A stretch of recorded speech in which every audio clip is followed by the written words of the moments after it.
Just don't get it on now. Get it on. Don't get it on now. Get it on. Just don't get it on now. Get it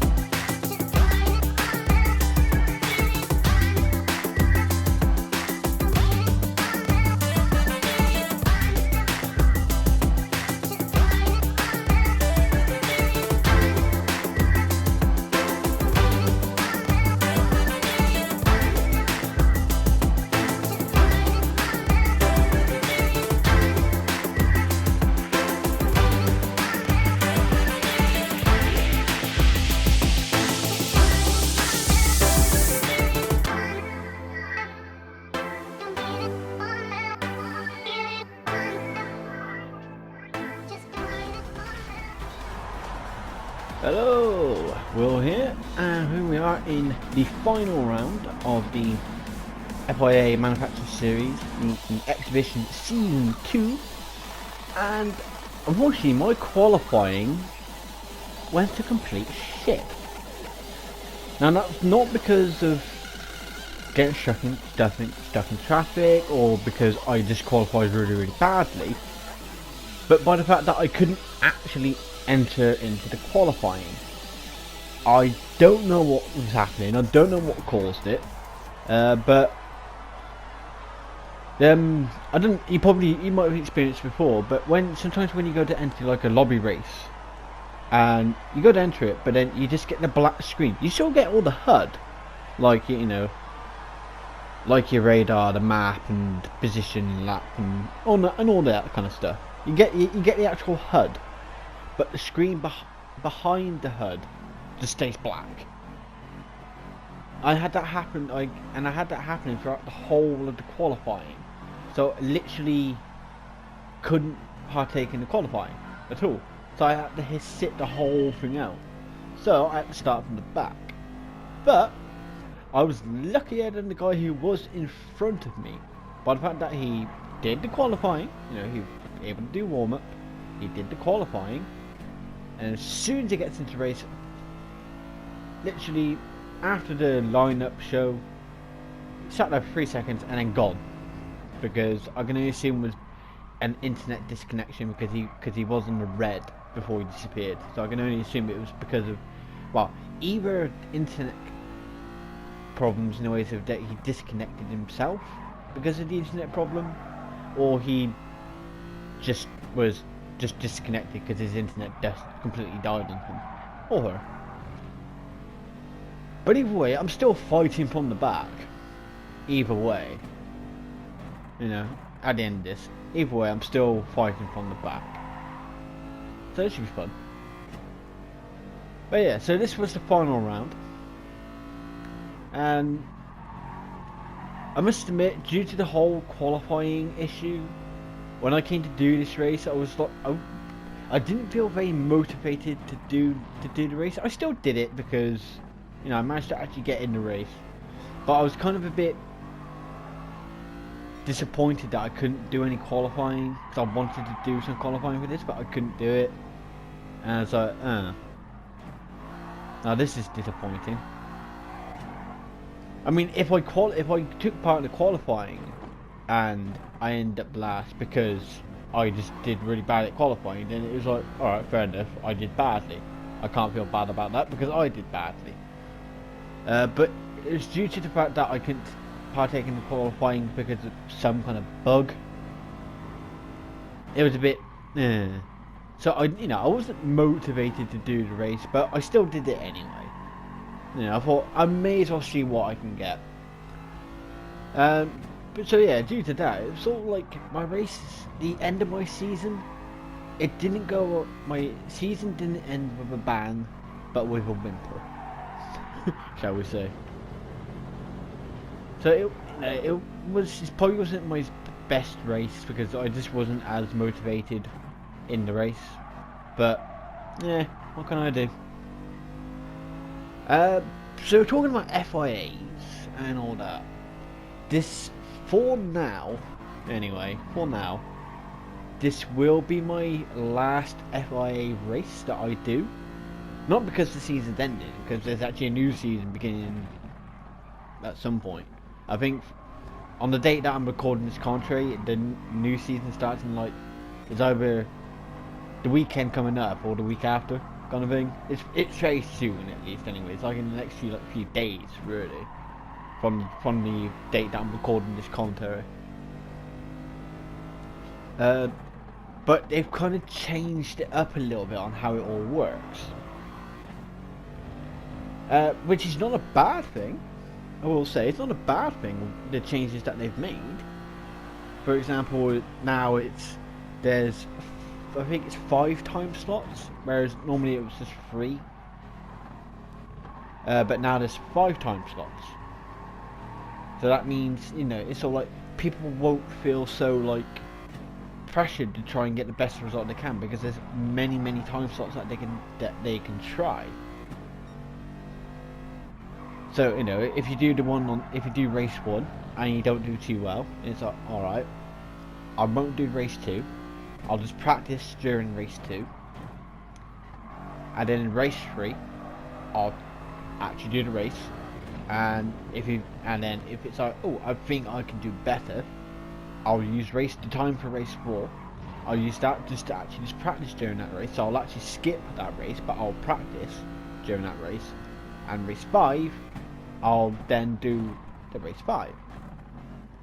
Unless it's gone to this kind of thing where it's like, if you skip race 1, skip race 2, and choose to do race 3, then you can't do race 4 and 5.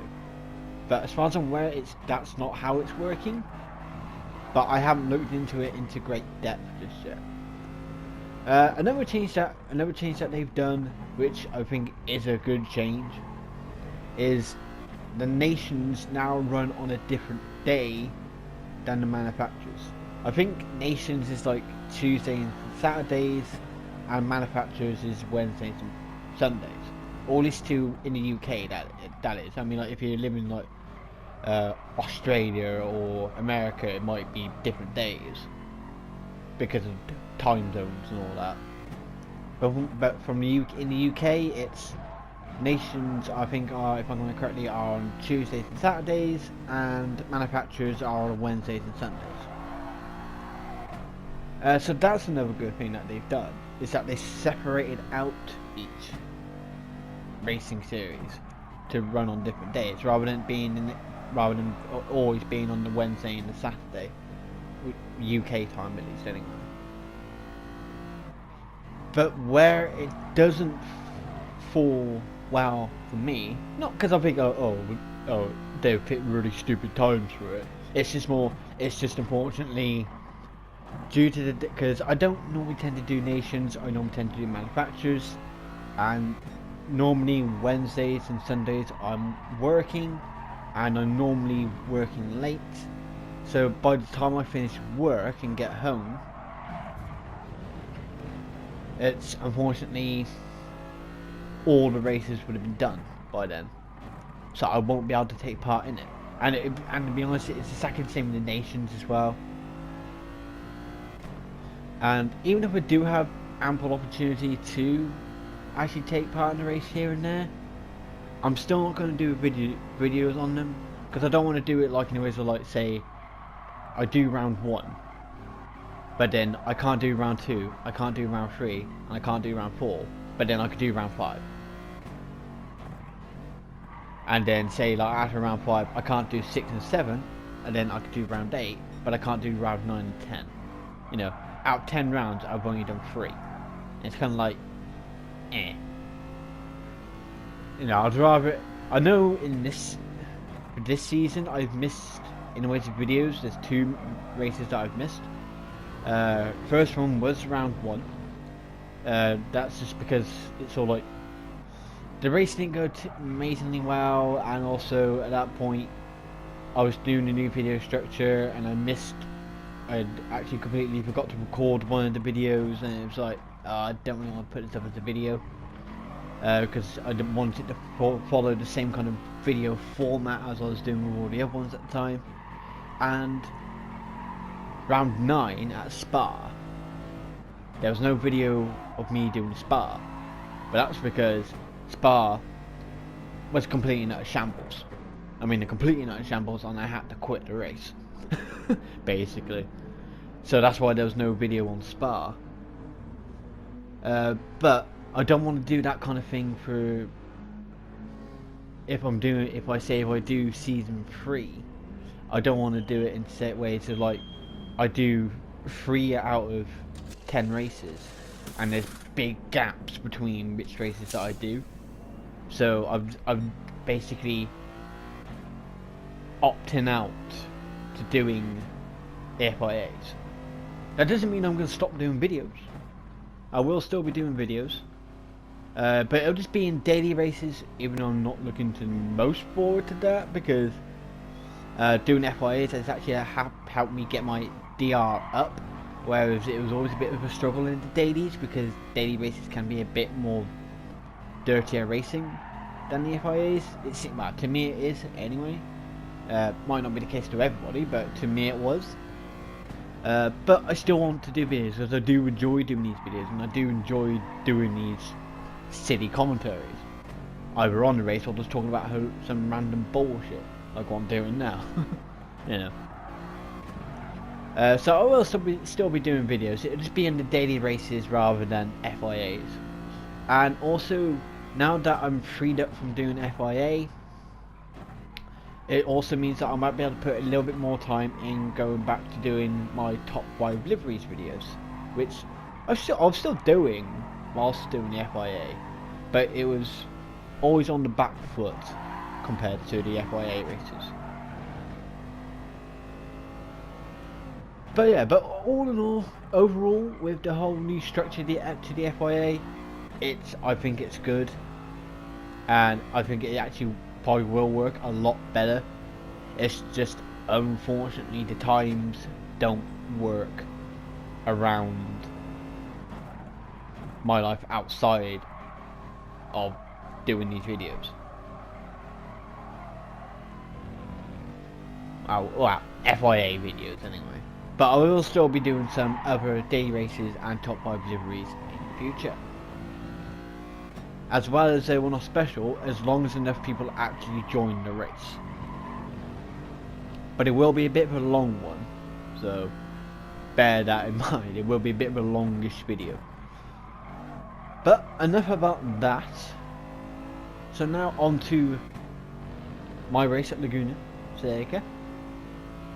Now, okay, so we're 7 laps in, and not a lot has changed. Has to be said, not a lot has changed. But that's the thing, I wasn't expecting a lot to change really during this race, because doing the track in this car, it wasn't so much it was difficult, but it was due to the way that the brake bias works with this car, in the ways of it's due to its tyre wear, and obviously I have the brake bias a bit more to the back. It's sort of like some of the corners I would start sliding out from if I had to do heavy braking, and unfortunately due to that there was a lot of like quite a bit of time, a lot of like understeer and oversteer. The corkscrew, I'm actually surprised that I didn't mess up on the corkscrew. I think apart from like once when I broke a little bit too late, so I went a bit deep on it. But I'm actually quite surprised that I never actually spun out on the corkscrew or anything like that, because whilst braking and going over the crest, my car would suddenly start wanting to go to the right because of the brake bias. So I had to adjust the brake bias for this race, which effectively then altered the way that the tyre wear worked for the car. So, you know, it wasn't. I think some people were using the same car as me, and you know, and I think they actually did quite well. So it wasn't so much the car per se, but it was also my comfort of driving the car, because it's all like this one was a bit weird for me with this car. I don't know why. For me, it just felt a bit off. Again, it might have just been my driving, which is most likely the case.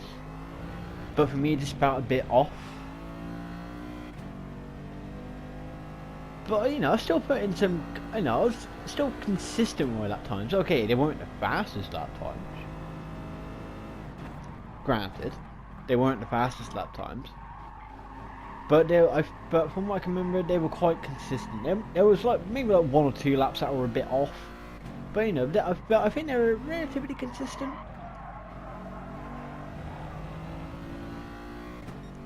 But we managed to come up to the 14th. Again, not going amazingly well. And kind of at this point, any position gains is a bonus, considering I started right from the back because of the whole qualifying bug glitch problem.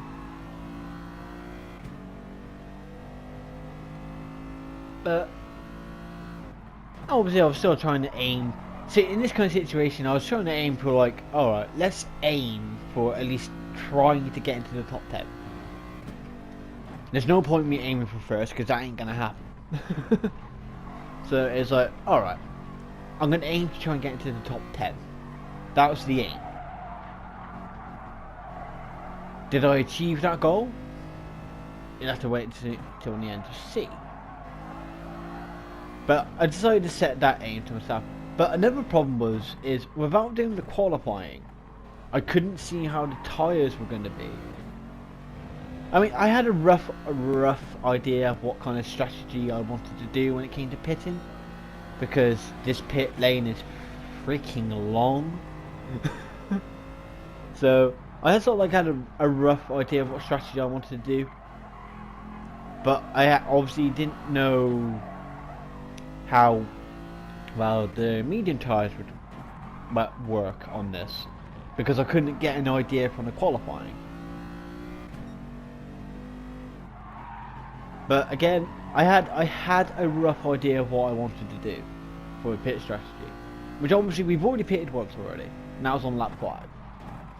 You know, doing a few laps on the mediums, just trying to keep up with people, and maybe gaining the competitive positions if possible. And then with pitting lap 5, changed to the hard tyres, because you had to use the mediums once and you had to use the hards once. Now, I think I could have gone to the end on the hard tyres from here. Now, yeah, that was a bit of a scruffy overtake, but kind of at that point, it looked like the Cayman for some reason very suddenly went to the right. I'm gonna guess that was probably like a slight connection issue for like a brief second, like a bit of lag. By that point, I was like, right, I'm gonna try and make a move on this corner. And by the time I got to the top of the corkscrew, I was already sort of like kind of committed. We were already kind of sort of next to each other, and I got a funny feeling if I kind of slowed down then, it could have potentially have ended badly, either for him because it would have caught him off guard, me because I would have spun out, or both of us. So I had to commit to the overtake. So again, yeah, it was a bit of a overtake, but I had to commit to it at that point. I felt like at that point I had to commit to that overtake there. But yeah, but going back to the tyres very quickly, I was thinking of trying to do this going to the end on the hards, because they weren't going down too much. Yeah, they've gone down a little bit, but it has been like 6 laps. I mean, I came out on lap 6 and it's now lap 11, so it's been about what, 5 or 6 laps, I think. Sometimes the map can be a bit weird on this. But ultimately, I decided to pit in again. I think it might have actually been this lap. Yeah, I went a bit deep there. Lucky enough, I didn't get a penalty there. But I think it was this lap I pitted.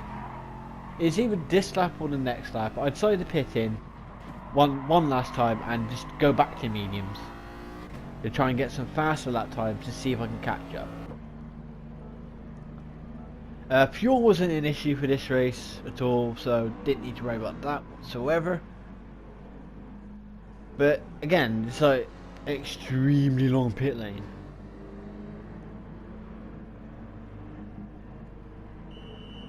It's actually quite surprising how long it is. It's a very. I think it might actually be the longest pit lane in the game. I might be wrong on that, but this might actually be the longest pit lane in the bloody game. It's either the longest or it's up there with the longest. But it's so long. Obviously you can see, I think I pitted in, when I pitted in was what? P12? I've now dropped down to P17. So I lost, basically I think I've lost 5 positions due to that pit. Now, so I could have carried on. But again, I think in the latter stages, like lap 16, lap 17, tyre wear would have been quite a bit, would have probably been a bit of an issue. So I decided to go, you know what, I'm going to stick to what my original strategy was. I will just see if I can make it work.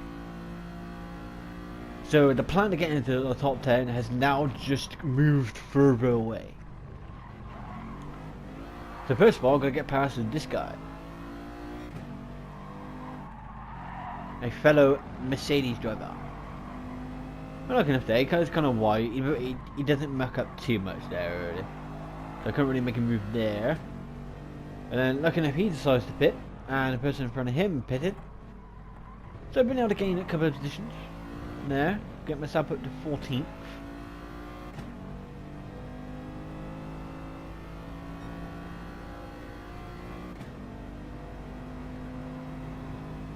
So now we're going to try and catch up with Guinness,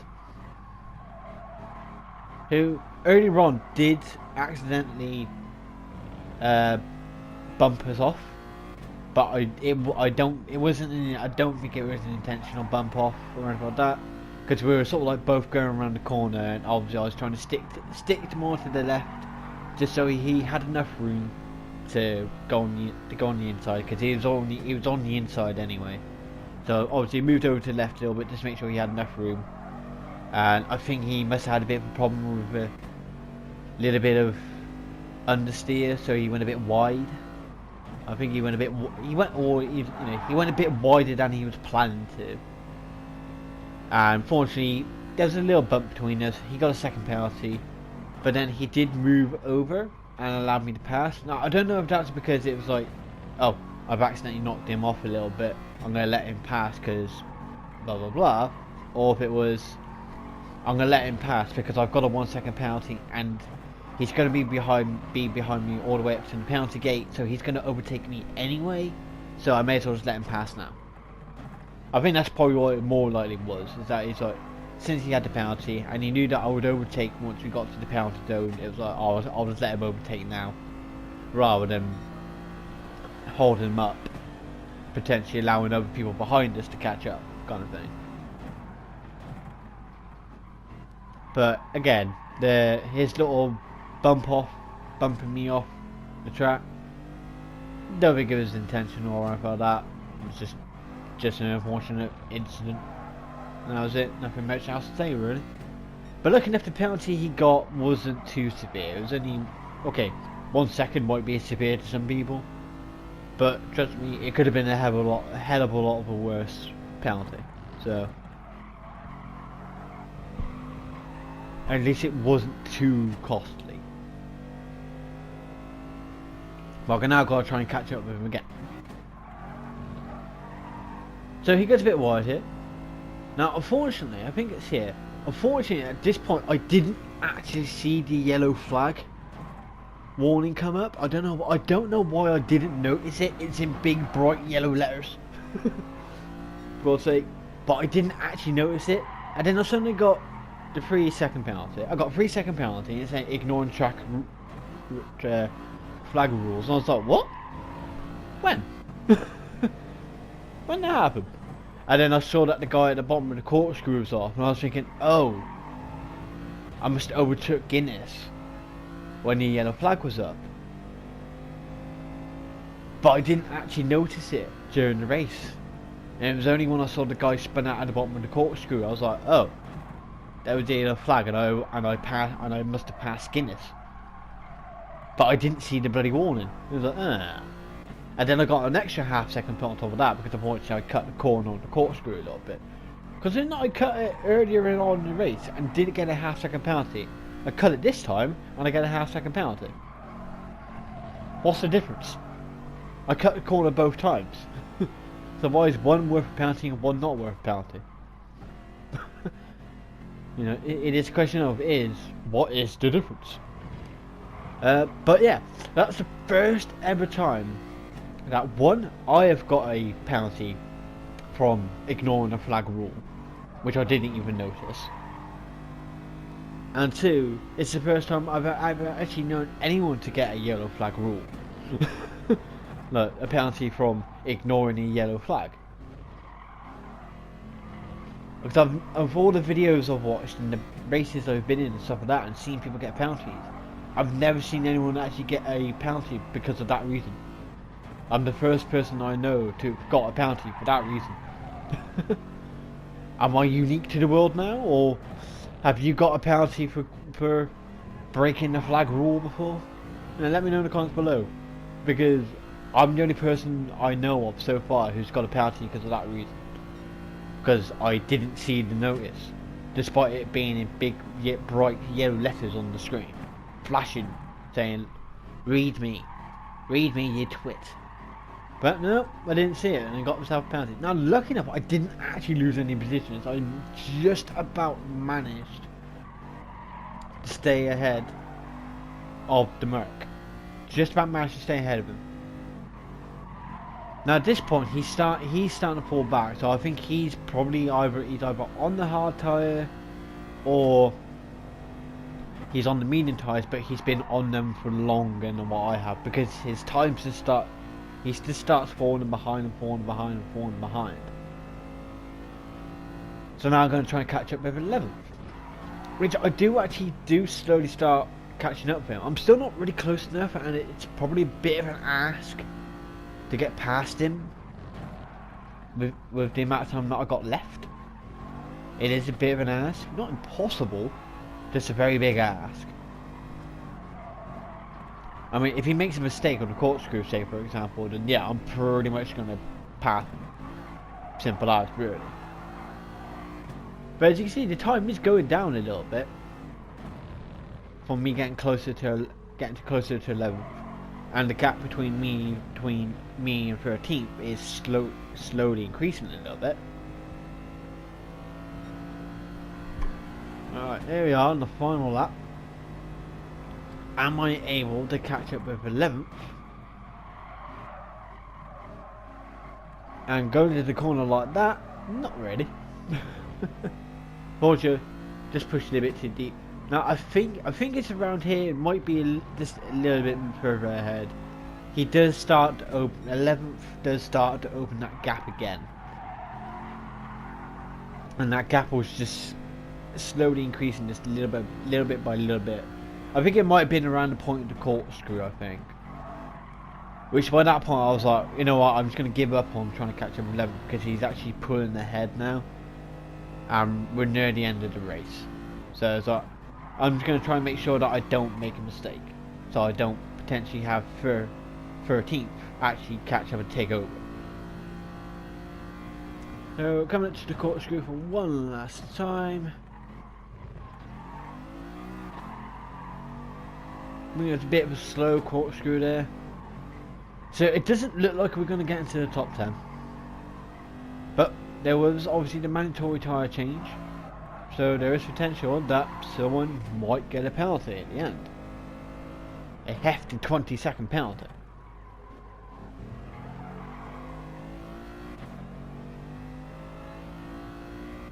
And